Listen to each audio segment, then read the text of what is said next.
Barry Gibb is turning 71 years old today. He's the last surviving of all his brothers. You know, he released a solo album last year, and my boyfriend Scott remarked that on the cover he looked, and on the album he sounded very much alone, you know, on that. And, you know, I decided to do an artist profile today. Of course, it's very incomplete, but I decided to concentrate on a very specific segment, again, incomplete even of that segment, of the Bee Gees' career. And I will get to what's here and what's not here as I go along.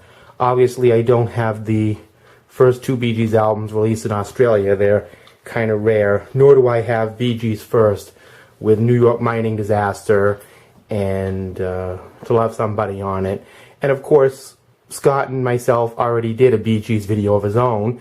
And you'll see some of the albums that he had in his video in this, including this one, Horizontal. This is my copy. I talked about this in his video. It's got the hit Massachusetts on it. The album really doesn't deviate too far from that sound for the most part. The Bee Gees, Idea. I just got this one recently. I didn't realize this. This album actually had two covers. Overseas it had a animated light bulb. But stateside it had this cover, which is actually a composite of the three Gibb brothers' face put together with some kind of steampunk looking tattoos. There's a little diagram on the top, so you can see it, telling you which parts of their faces are there.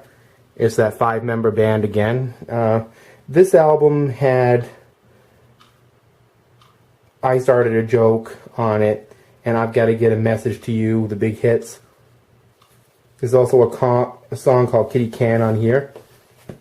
I heard once there was an attempt at doing a Hollies type of song.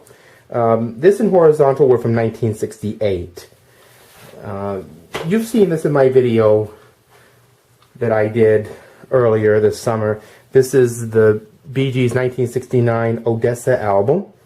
I've actually taken this out before.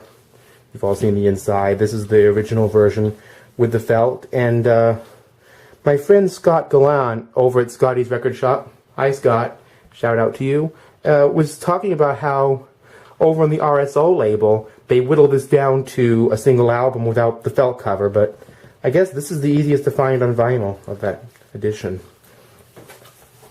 I just finished listening to this album, which inspired me doing this particular artist profile. This is after the three brothers reunited after Robin Gibb left the group after drying out from a drug problem he had. There's the three brothers, Barry, Robin, Maurice. This is an amazing album, 2 years on, from 1971. There's some the hits from this album were Lonely Days, but there's some fantastic songs on this album. Maurice Gibb does this great country funk thing on here called Lay It On Me. And there's a great rocker on the first side called Back Home, which is amazing too. This is a really good and diverse album, and I love the song Lonely Days. One of the Bee Gees' better albums of this era, and they've had a lot. So, you know, if you could see this, find this one, it's not all that rare, pick it up. These are all on the Atco label so far. This, I know this has a big green blob sticker on it with a bunch of crazy writing, but this is the Bee Gees' Trafalgar. Of course, there's the inside jacket. A little water damage, as you can see. It starts out with the big hit, How Do You Mend a Broken Heart? From what I understand it, this album actually has a loose concept, somewhat like ODESZA. And from what I hear, it is equally as good, or just as, if not, then, 2 years on before it, also 1971. Here is their next album, To Whom It May Concern. You've seen this in an earlier video. I showed you that middle.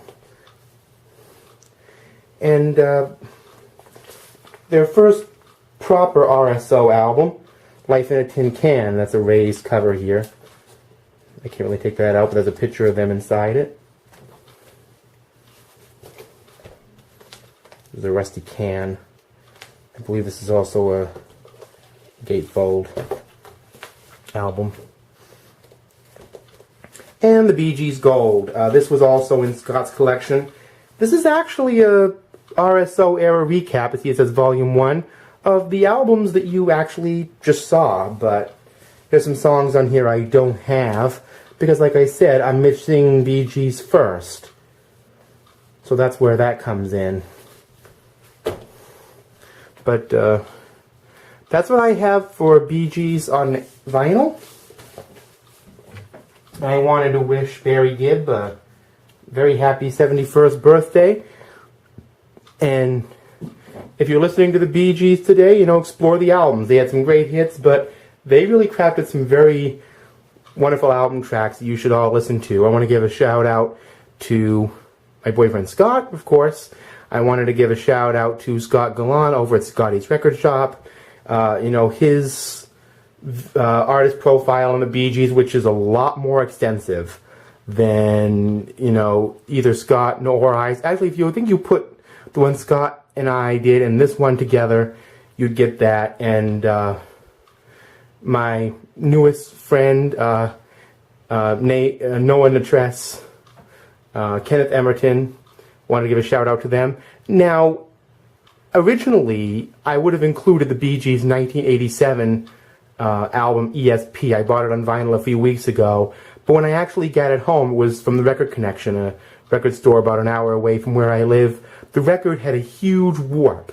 It was nearly half an inch high, and I didn't want to play that, so I took it back, and I'm still in search for the ESP album on vinyl, so you're not going to get that in this video, but that would have been in here. So there may be some more Bee Gees videos in the future, if I can find some of those albums on vinyl, and some of the other Bee Gees I don't have on vinyl as well. So enjoy your music, happy birthday Barry Gibb, and peace to all of you. And in America, happy Labor Day weekend to come.